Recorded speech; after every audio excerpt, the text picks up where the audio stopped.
혹시 찾아보신 분 계세요? 어디에서 그래프가 꺾이던가요? 꺾이는 모습이 보이죠?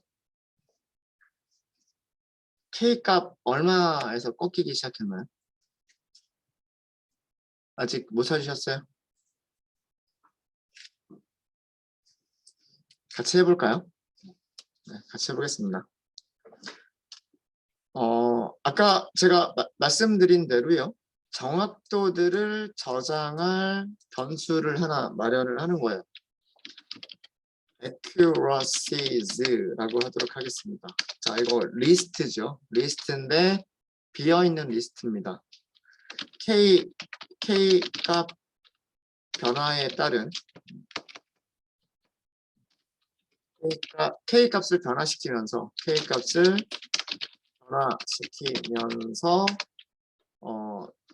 그 계산한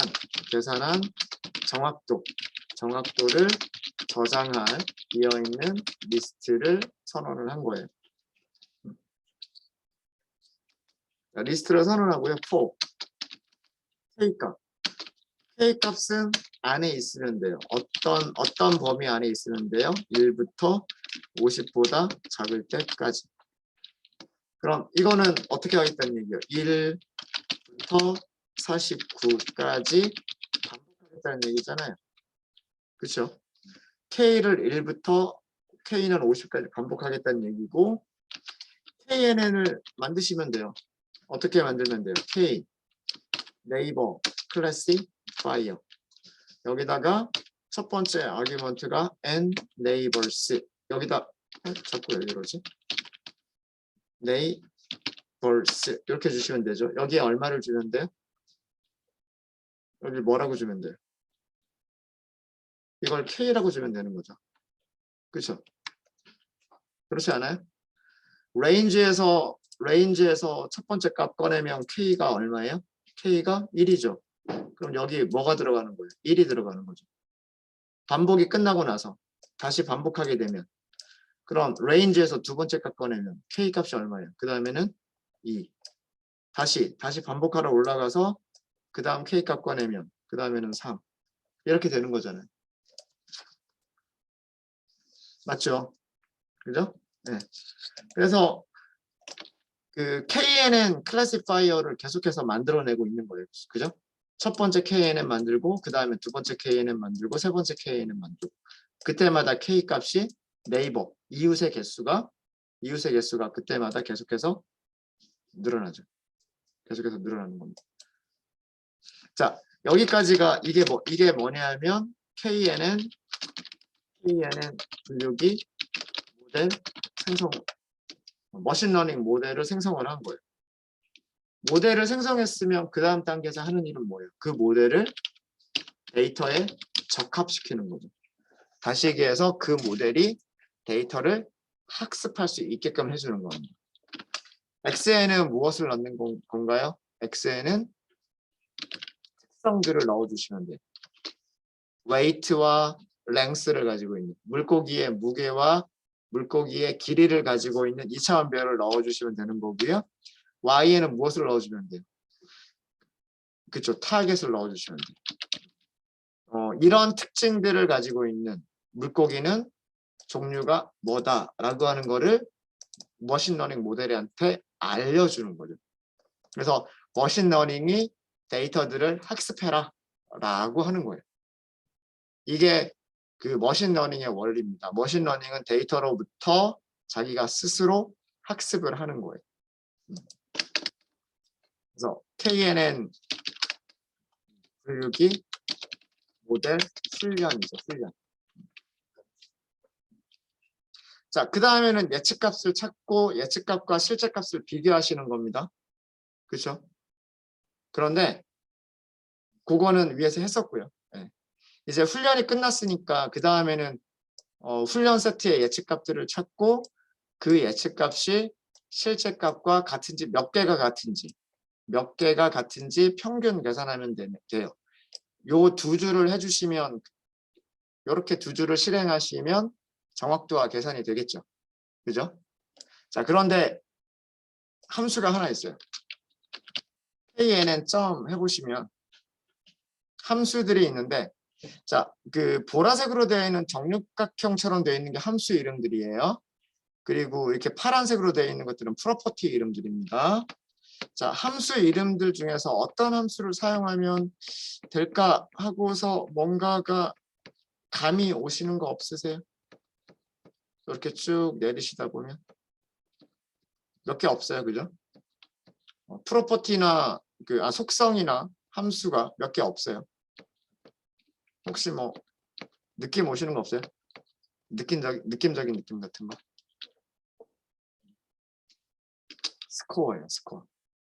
스코어가 영어로 뭐죠? 점수. 네. 모델의 점수를 계산하겠다. 자, 모델의 점수를 계산하겠다라는 건데, 이 점수라고 하는 것은 분류를 하는 모델에서는 무엇을 점수로 줄 수가 있을까요? 몇 개를 맞췄느냐, 몇 퍼센트를 맞췄느냐, 100%를 맞췄느냐, 90%를 맞췄느냐, 0%를 맞췄느냐. 그게 뭐예요? 정확도죠. 분류를 하는 머신러닝 모델의 점수는 스코어는 정확도예요. 정확도. 여기도 보면 사용하시는 방법이요. 되게 쉬워요. 피처, 특성들하고요. Y, 타겟을 주시면 돼요. xn은 훈련시킬 때랑 똑같이 features를 주시면 되는 거고요. y에는 타겟을 주시면 되는 거예요. 이게 knn 분류기의 성능 점수 계산이에요. 근데 분류기의 성능 점수라고 하는 것은 분류는 맞다 틀리다 이거를 하는 거기 때문에 A다 B다 이거를 분류하는 거기 때문에 분류기의 성능 계산이라고 하는 것은 그건 정확도를 얘기를 합니다. 정확도. 그래서 계산된 값을 ACC라고 하는 변수에다 저장하시면 됩니다. 이 스코어라고 하는 함수가 위쪽에 있는 두 가지 메서드를 함께 사용하는 결과예요. 우리가 측정할 데이터가 있으니까 예측을 해요. 이렇게 피처스를 가지고서 그 다음에 그러면 이렇게 훈련 예측값이 나오겠죠. 그 예측값과 무엇을 비교해야 돼요? 타겟을 비교해야 되죠. 그러니까 여기 타겟도 같이 주는 거예요. 스코어라고 하는 메서드는 특성들을 가지고서 예측값을 계산해 내고요. 그렇게 계산된 예측값을 무엇과 비교하는 거다? 타겟과 비교를 하는 거예요.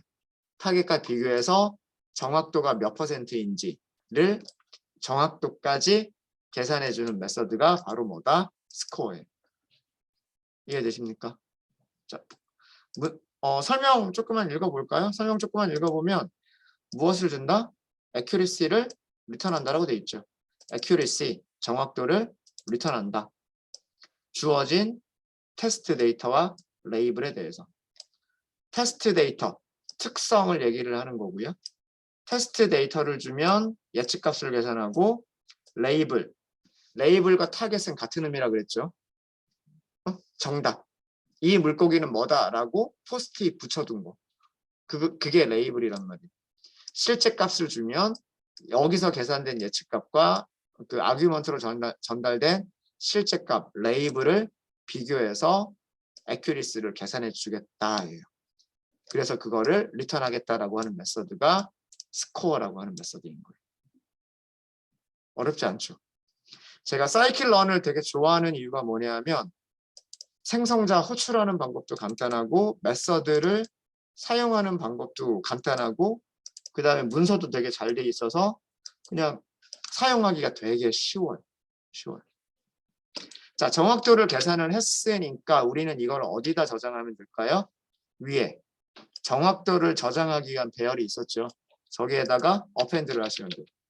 accuracies에다가 append HC. 이제 그 정확도 리스트에 정확도를 추가를 해주는 거죠. 자, 코드가 무엇을 한 건지 아시겠죠? accuracy. accuracy. 이게 스펠링 맞죠? accuracy. 네, 옆에 제가 주석으로 설명을 다 드렸으니까 코드 아마 이해되실 거라 생각을 합니다. 출력해 볼까요? print accuracies. K가 1일 때 정확도가 얼마란 뜻이에요? K가 1일 때 정확도는 1.0, 100%. 2, 3, 4, 5.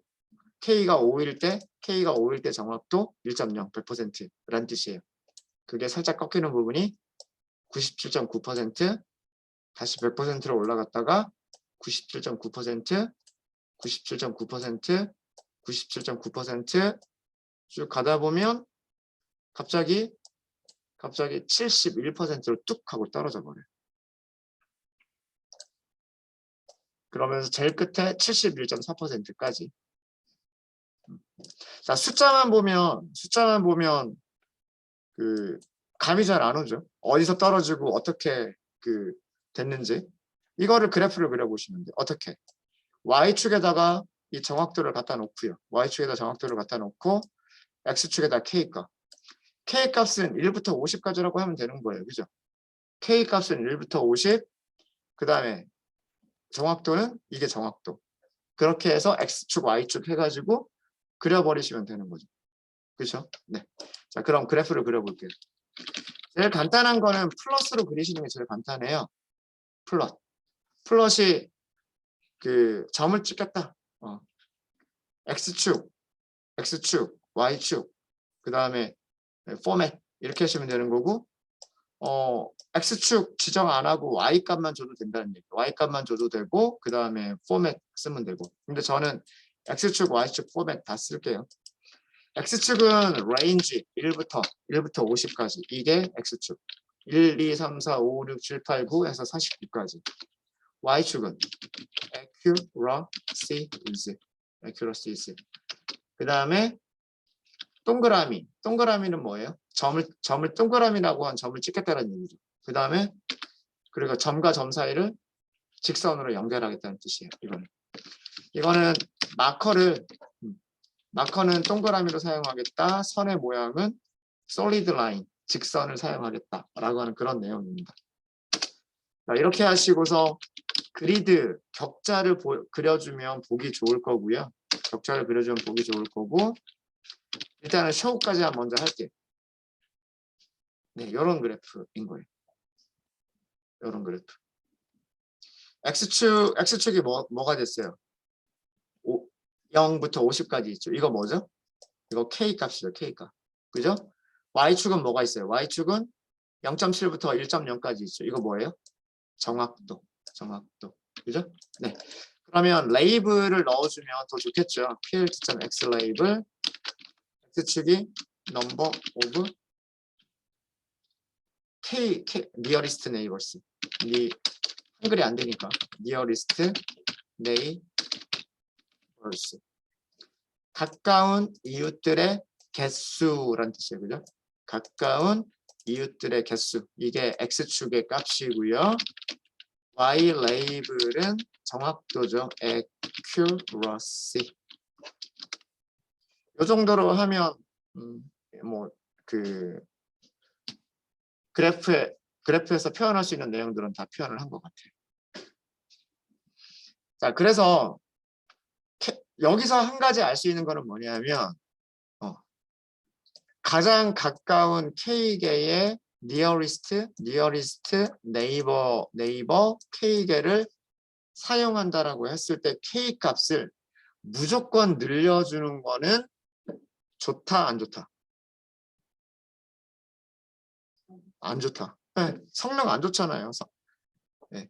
K값이 자, 여기가 쭉 내려보면 여기 어디냐면 0보다 약간 오른쪽에 가 있으니까 여기가 1. 그죠? 여기가 1이고 그 다음에 여기가 50, 조금 왼쪽에 있으니까 여기가 49. 점은 1부터 49까지 K값, 그쵸? 네. 1부터 49까지 점 49개가 찍혀 있는데 여기까지 여기가 아마 18 정도 되는 것 같죠. 18, 19, 그 다음 여기가 20이니까. 그죠? 네. K 값이 1부터 18까지는 100%의 정확도를 보여주고 있는데 여기는 약간 이렇게 오차가 조금 있었고 적어도 K 값이 21부터 그 다음에 여기가 30이니까 30, 29, 28이겠네요. 28까지는 대략 뭐 90, 아까 위쪽에 보니까 97%였나요? 뭐 이런 정도의 정확도를 보여주는 것 같고, 그거보다 더 크면 K가 29, 이것보다 더 크게 되면 정확도는 70%밖에 안 돼요. 그죠? 그러니까 K 값이 무조건 크다고 좋은 것도 아니고 무조건 작다라고 좋은 것도 아닌데 적절한 K 값을 찾아야 돼요. 적절한 K 값을 찾아야 되는데 우리 모델 같은 경우에는, 그러니까 이 문제에서는 그 도미와 빙어, 브림과 스멜트라고 하는 어종, 물고기의 종류가 그렇게 많지가 않고 그 특성들이 너무 확연하게 갈리기 때문에 K 값을 오히려 적게 사용할수록 10개 미만으로, 그러니까 여기까지 갈 필요도 없어요. K 값을 적게 사용해도 좋은 정확도를 보여주고요. 오히려 그 큰 정확도를 사용을 해버리면 굉장히 안 좋은 결과를 보여줍니다. 자, 여기 숫자가 28개예요. 28개. 왜 그런지 혹시 예상이 되시는 분 계세요? 왜 갑자기 그나마 여기서는 90% 후반대에서 정확도를 보여주다가 왜 갑자기 70% 말도 안 되게 훅 하고 정확도가 떨어져 버렸는지.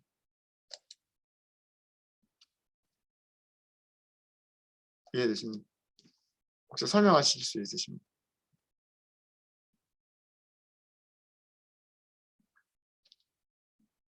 네. 한 분이 이렇게 품종이 바뀌어서 반대 품종이 바뀌어서 이렇게 얘기를 하는데 조금만 더 자세하게 말씀해 주실 수 있으실까요? 요 그래프 보시면서 생각해 보시면 될 거예요. 자, 전체 물고기, 우리 전체 물고기 몇 마리 있다 그랬죠? 49. 그리고 그 중에서 파란 색깔이 브림이죠. 브림. 그럼 빨간색이 스멜트죠. 그죠? 브림 몇 개? 기억나세요? 아마 여기가 14개였던 거로 제가 기억을 해요. 14개. 그러면 여기 빼주면 35개였겠네요.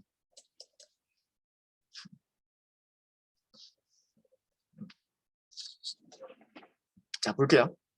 아주 극단적인 경우를 볼게요. 아주 극단적인 경우.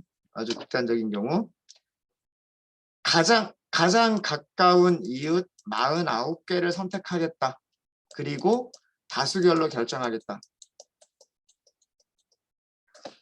이게 KNN의 원리잖아요. 그죠? 거리를 계산해서 거리를 몇 개를, 그 중에서 가장 짧은 거리 49개를 선택을 해서 그 다음에 걔네들의 품종들의 어종들의 다수결로 예측을 하겠다잖아요. 그죠? 맞습니까? 그죠? 자, 그럼 여기 빨간 점 여기 있어요. 우리가 예측하고 싶은 거 이 녀석이 있어요. 여기서 거리 몇 개 계산되죠?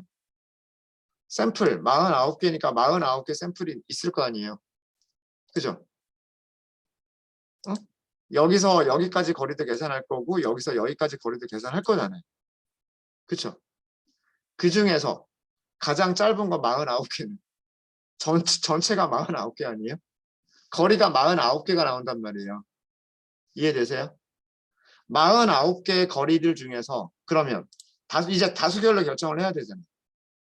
다수결로 결정을 해야 되는데 49개의 거리들 중에서 35개는 뭐라고 얘기를 해주고 있어요? 이쪽으로 거리를 계산한 39개는 불임이라고 얘기를 해주고 있어요. 그 다음에 이쪽으로 계산한 나머지 14개의 거리는 스멜트라고 얘기해주고 있어요. 다수결로 하면 누구예요? 다수결로 하면 불임이죠. 얘에 대해서는 문제가 안 돼요. 얘에 대해서는 문제가 안 되는데, 자, 그러면 이번에는 여기 있는 녀석이에요. 여기 있는 녀석도 거리를 계산하면 49개예요. 그죠? 그렇지 않아요? 여기서부터 여기까지 거리도 계산할 거고, 여기서부터 여기까지 거리도 계산할 거고, 여기서부터 여기까지 거리도 계산할 거고. 다 계산해야 49개잖아요.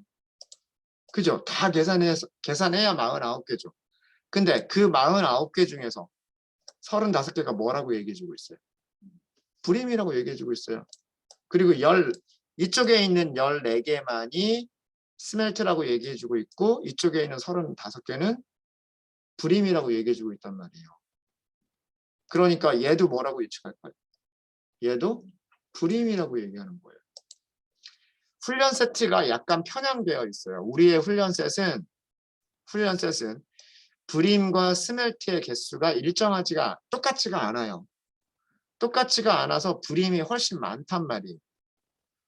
그러니까 도미라고 하는 그 생선의 종류가 훨씬 많단 말이에요. K값을 계속 늘리다 보면 어느 순간 가장 가까운 거리 K개가 다수결로 전부 다 뭐가 돼버릴까요? 다수결로 도미가 돼버리는 거예요.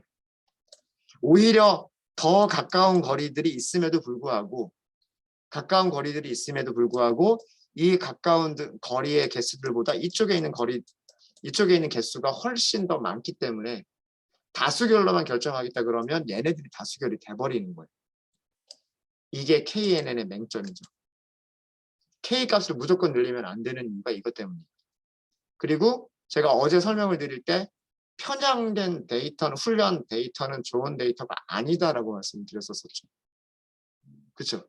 이게 편향된 데이터의 그런 예가 될 수도 있어요.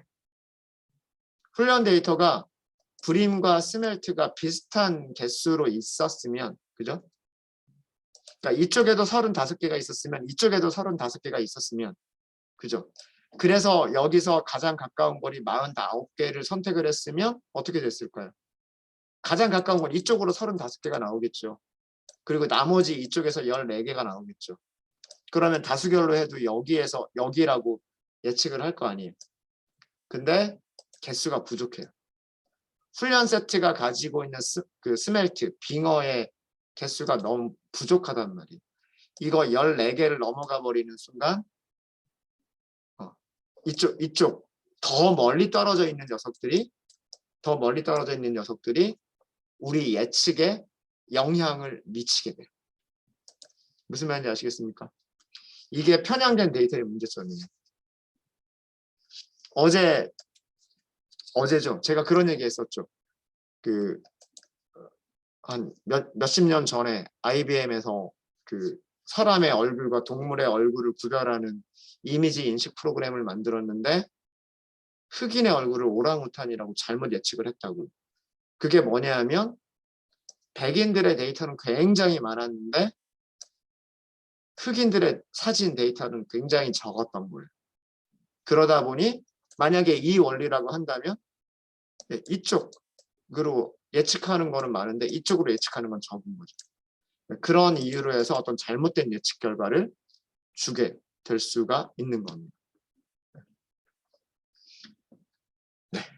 그래서 KNN에서는 K값을 무조건 늘린다고 좋은 건 아니에요. 무조건 늘린다고 좋은 건 아니고 적절한 K를 찾아야 돼요. 그리고 문제에 따라서 항상 이렇게 떨어지진 않아요. 문제에 따라서 이 정확도와 K 값에 따른 여기를 K라고 쓸까요? K.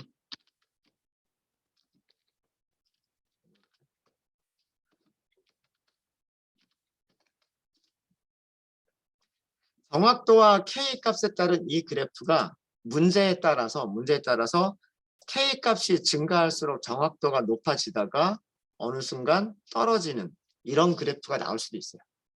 그러니까 이거는 문제에 따라서 다른 겁니다. 훈련 데이터가 어떤 종류의 훈련 데이터고 훈련 데이터냐에 따라서 훈련 데이터가 어떤 종류냐에 따라서 K 값이 증가하다가 떨어지는 모양의 그래프가 나올 수도 있고요.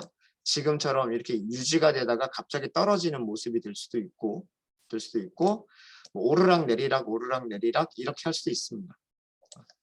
근데 만약에 그 정확도 그래프가 오르락 하다가 유지가 되다가 이렇게 떨어지는 그래프가 나오게 되면, 그러면 그 가장 적절한 모델 파라미터 K 값은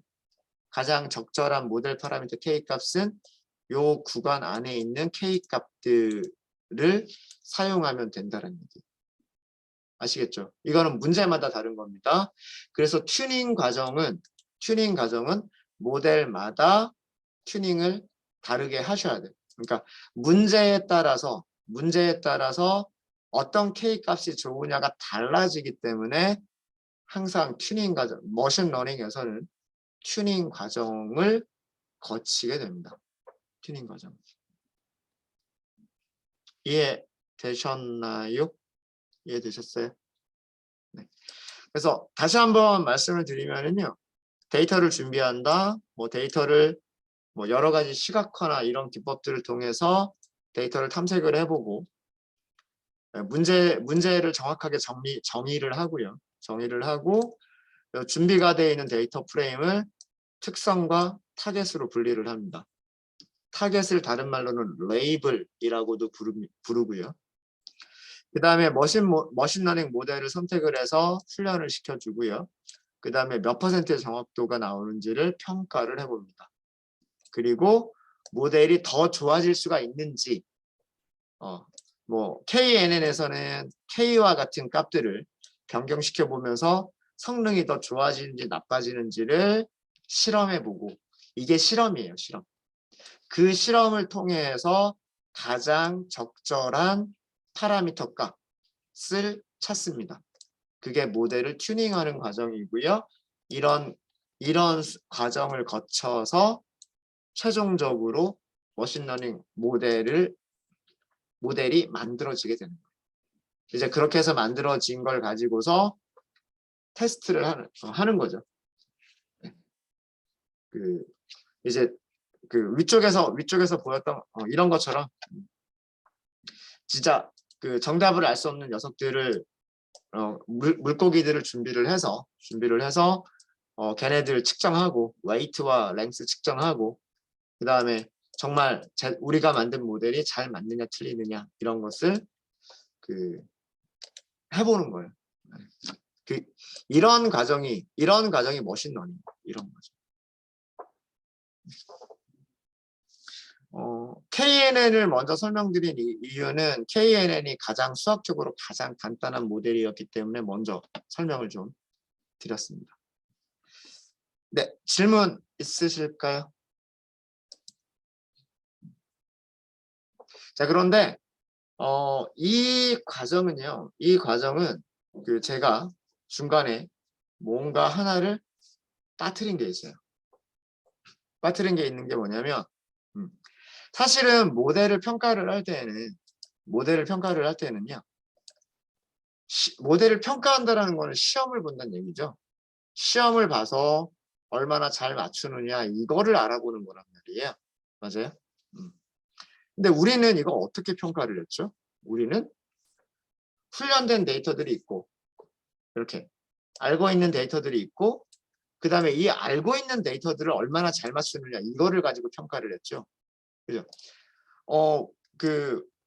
이거는 그 데이터를 딸딸딸딸 외워버리기만 하면 정말 100% 맞출 수도 있는 거 아니에요? 그죠? 그렇죠? 그래서 이거는 평가로서 적절하지가 않아요.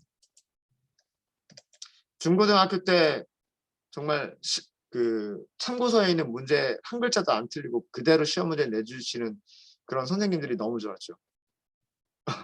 근데 그러면 안 된다라고 하는. 그러면은 적절한 평가로서 옳지 않다라고 하는 거예요. 적절하지 않다. 평가로서 적절하지 않다라고 하는 거예요. 그럼 어떻게 해야 되느냐? 정말 우리가 만든 모델이 좋은 모델인지 나쁜 모델인지, 정확도가 좋은 모델인지 나쁜 모델인지 평가를 하기 위해서는 어떻게 해야 되느냐? 가지고 있는 데이터는 이거밖에 없잖아요. 그죠? 그렇죠?